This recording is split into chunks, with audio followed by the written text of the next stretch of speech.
Itu nanti tim akan sita semuanya. Dilihat dari tingkat kepatuhannya, sebenarnya Mas Rudi juga udah pengen lepas kok. Ya udah capek. Udah capek. Dia juga udah dihukum juga secara pidana. Dan hukum sosial juga udah ada loh. Iya, pasti. Jadi dia dikucilkan juga sebenarnya. Kita juga nggak bisa berlarut-larut menjudge Rudi atas kesalahan masa lalu kan. Baik. Setiap orang pasti kan bisa ada kesempatan berubah ya. Harus tebus deh pokoknya yang berhubungan dengan perempuan. Berbuat kebaikan. Kak, Ya. tapi aku aman kan? Nggak ada yang nempel atau Gak yang ada. apa? Kok nggak sering nempelin ya? Enggak, maksudnya mau nanya aja sekarang ada Tapi nggak? sih aku jujur, sumpah serem abis sih. Karena di belakang kamu itu, di belakang Lilin, itu tuh agak mengerikan. Itu apa? Masih ada Ada apa berarti di situ, Roy? Sebenarnya bukan dari dia, tapi dari lokasi kita. Yang nunggu di studio. Kamu Memang lihat ada, ke tapi arah- nggak ganggu kan, Roy? Nggak. Oke. Karena frekuensi kamu itu sensitif, Jadi mereka jadi bisa muncul. ngerasa gitu, tapi belum melihat. Tuh tempat Lilin itu tuh, ada garis kan sekat. Nah, Oke. Mas Rudi, Iya, gimana sekarang rasanya? Tanpa jimat-jimat ini. lebih lega, Bisa merasakan lebih tenang. bisa merasakan energinya lebih Energinya lebih positif ya. positif. Baik, terakhir ada yang mau disampaikan, Roy? nggak ada. Nanti jadi kita kumpulin, kita recap ya. Pertama mungkin boleh gunting rambutnya dulu kalau boleh. Iya. Kedua udah disita cincinnya. Ketiga nanti kita kamu nolongin perempuan-perempuan yang perempuan-perempuan malam juga ditolongin supaya mereka nggak ke rumah bordil. Terus keempat kasih sumbangan ke ibu-ibu pemulung yang nganuin sampah gitu, kasih. Ya, Itu aja ya Roy. ya Mas. Tapi kalau waktu itu Anda sadar nggak mabok, saya yakin Anda tahu itu tidak harus dilakukan dan tidak boleh dilakukan. Jadi kedepannya kalau mabok lagi bisa aja nih kejadian lagi. Mabok. Enggak. Ya pilihannya ada di Mas Rudi. Iya benar. Baik, Mas Rudi, terima kasih sudah hadir menembus mata batin. Mudah-mudahan kedepannya hidup Anda jauh lebih baik. Selamat malam.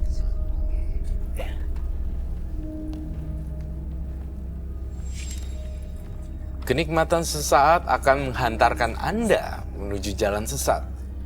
Mengumbar hawa nafsu akan menuai sesal dan rasa malu.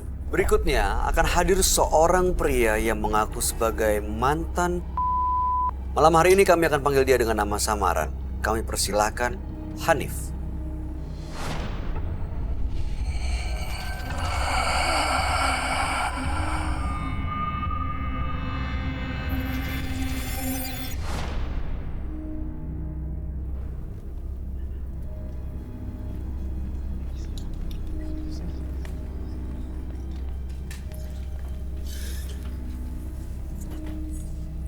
Selamat malam Mas Hanif. Selamat malam, Mas. Apa yang mau Mas Hanif ceritakan pada kami? Tentang masalah saya, Mas. Kenapa masalahnya, Mas? Saya ini seorang pedagang, Mas. Usaha saya cukup sukses. Tapi setelah saya mulai sukses, saya sampai lupa diri. Dan saya suka menggoda cewek-cewek cantik. Dan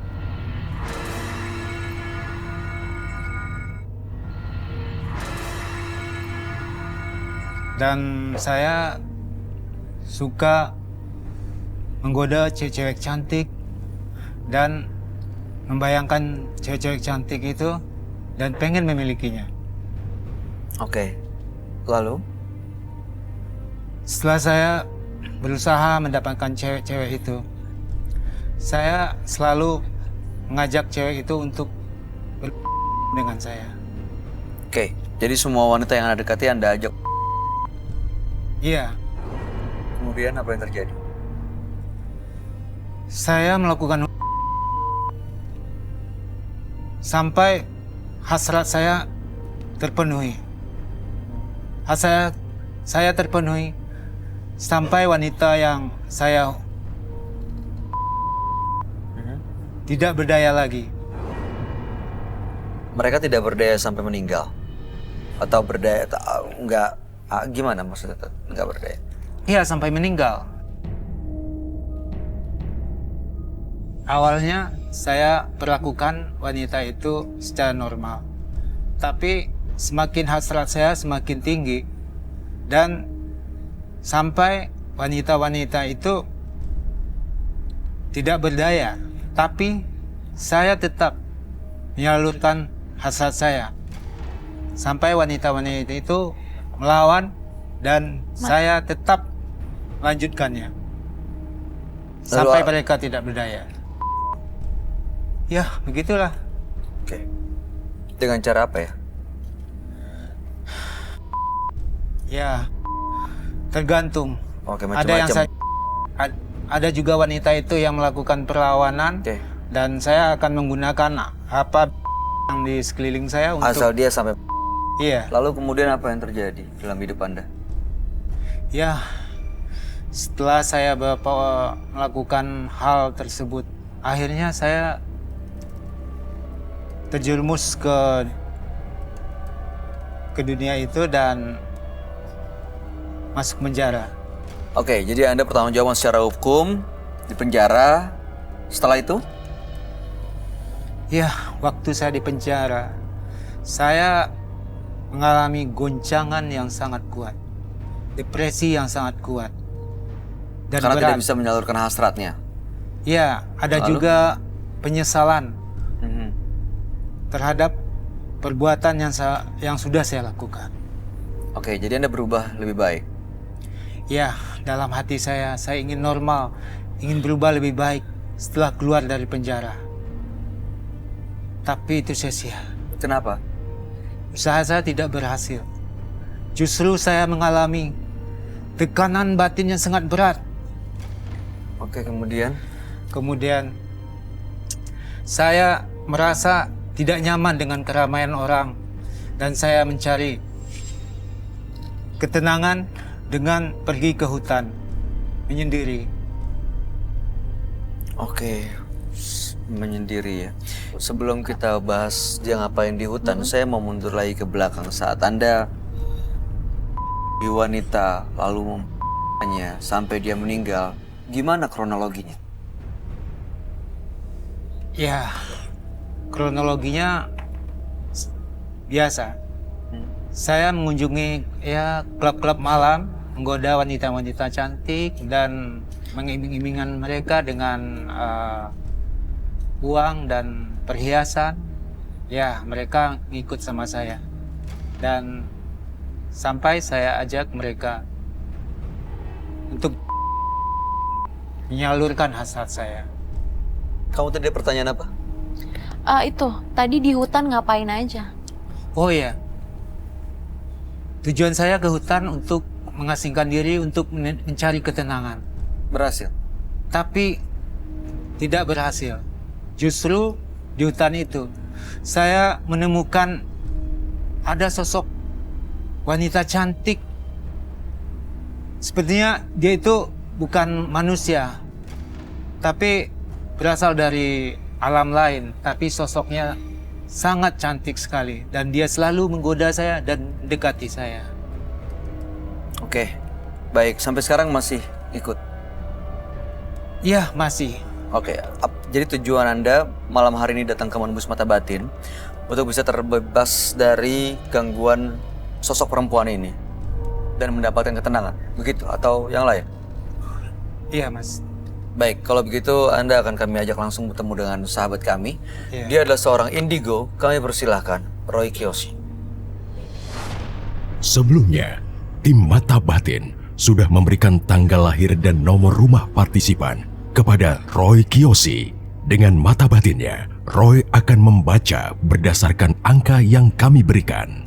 Hanif terlahir tanggal 13 Maret 1982. Tinggal di rumah bernomor 14. Entah kenapa saya melihat banyak sekali perbuatan asusila di kehidupan Hanif. Perbuatan itu membuatnya terbelenggu dalam hubungan gaib. Dia terikat oleh sosok hantu perempuan yang ingin memiliki Hanif. Sosok itu terlihat sangat cantik di mata Hanif. Tetapi sebenarnya dia memiliki kekuatan yang sangat negatif dan berbahaya.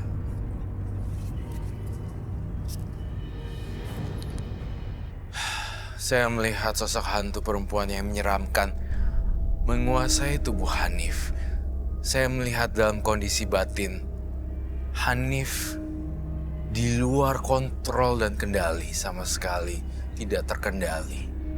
Berantakan dan kekacauan terjadi pada tubuh Hanif. Selamat malam. Selamat malam, Roy. Silakan duduk semuanya. Terima kasih.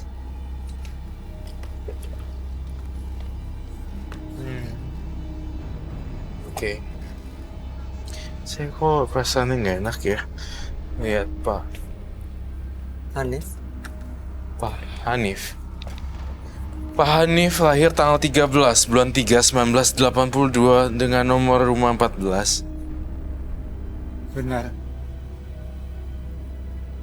Pak Hanif ini biasa dengan kesuksesannya zaman itu dulu, dia biasa perempuan yang dia mau sampai korban-korbannya ini meninggal dunia.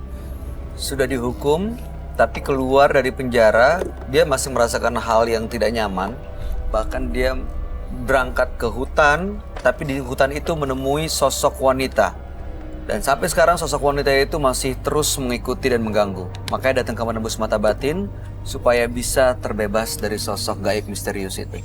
Sosok wanita tersebut itu sebenarnya sosok wanita jin, dan saya melihatnya memakai kemben. Betul begitu, pakai kemben. Iya, betul. Tapi saya juga ini ya, Bay. Saya ada pertanyaan di benak saya ya. Entah itu kamu juga ngerasa atau tidak. 1982 berarti artinya usianya 36. iya, but I feel like semua kenapa ya? Pelamis semuanya terlihat usianya dewasa daripada tanggal lahir dan tahun lahirnya. Iya, itu juga sebenarnya ya. Kalau kita lihat usia 36 yang biasa saya temui itu terlihat lebih muda daripada Pak Hanif. Iya. Tapi Pak Hanif terlihat lebih tua daripada umurnya. Iya, itu my point. Apa semua pelamis memang seperti itu, Roy? Semua pelamis terkadang seperti itu ya. Mudah-mudahan sih saya juga salah tafsir ya. Mungkin karena Pak Hanif melalui banyak proses yang panjang kehidupannya, jadi banyak pikir. Jadi terlihat lebih tua Iya, daripada umurnya. Betul. Tapi selain itu juga perasaan saya nggak enak nih. Pak Hanif di sini ada wanita-wanita gaibnya gitu. Ngikutin dia. Iya. Wanita-wanita. Wanita-wanita gaib. Ada berapa banyak, Roy? Saya lihatnya baru satu sih. Tapi kamu lihat ada yang Berarti nanti lain-lain juga. Bakal ada lagi dong. Bakal ada lagi kemungkinan, tetapi yang satu yang stay di situ. Lihat matanya Pak Hanif deh. Aku takut kayak mayat. Mayat, tau kan? Sorry ya, mohon maaf. Saya tidak bermaksud menjudge fisik atau apa, tidak. Tapi saya hanya menyampaikan apa yang ada di kepala saya. Matanya bener-bener kayak hitam semua. Oke, ini ada hubungannya dengan sosok wanita misterius yang gaib itu? Ada sih, mungkin karena saripatinya si Mas Hanifnya diserap jadi kelihatan lebih old ya, kelihatan lebih dewasa dari usianya. Matanya itu saya nggak bisa ngomong sih sebenarnya gimana ya, kayak hantu, kayak dimensi astral, bola mata red hitam-hitamnya itu loh. Oke, sosok gaib yang ada di belakangnya itu, wanitanya seperti apa bentuknya, Roy?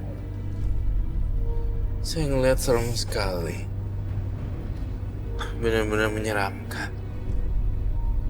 Pak Hanif sendiri, sebelum saya bercerita, kamu juga ngerasain kan diri kamu ada yang ngikutin dari belakang? Merasakan nggak, Pak Hanif?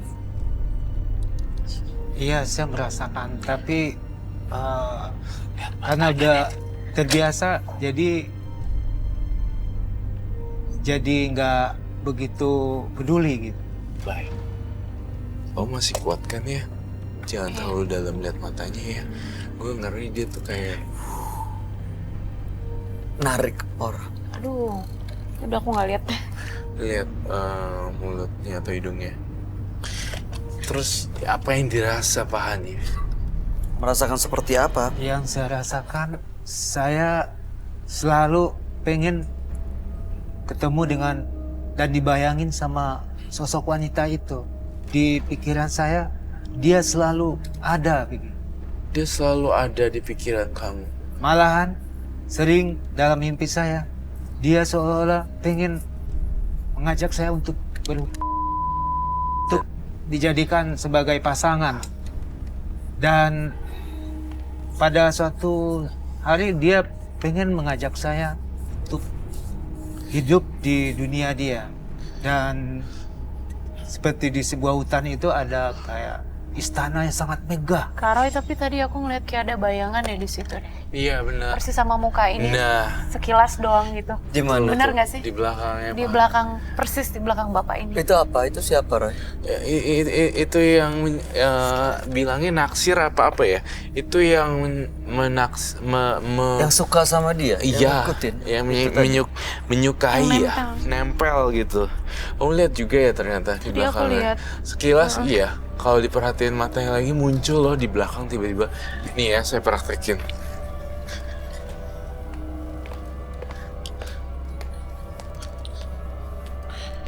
Ini yang jaga Hanif. Kamu nengok ke sana semua deh. Tiba-tiba nengok ke sini deh. Cep gitu. Langsung mendekat gitu. Iya. Set, hilang. Terus sekarang kamu masih lihat? Enggak? Udah hilang? Udah nggak ada sih. Pak Hanif waktu bisikan itu datang, ajakan itu datang, Pak Hanif ikutin atau tolak? Ya, saya sebenarnya pengen menolak. Jadi nggak pernah dilawan? Iya, pernah saya lawan. Karena dalam diri saya pengen kembali menjadi orang yang normal dan orang yang benar. Terus apa yang terjadi saat dilawan?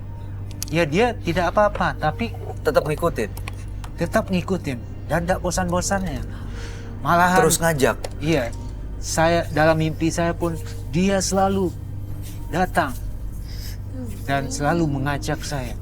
Pantesan ya, saya bisa menarik kesimpulan usianya terlihat lebih dewasa wajahnya lebih dewasa terlihat daripada usianya karena saripatinya sering dihirup sama makhluk halus. Bisa kita simpulkan seperti itu kan? Karena habis jadinya. Dihirup saripatinya Jadi sama makhluk kering halus. apa ya? Saripati itu kayak hawa. Energinya, auranya. Ini sosoknya menyeramkan loh, Roy. Emang.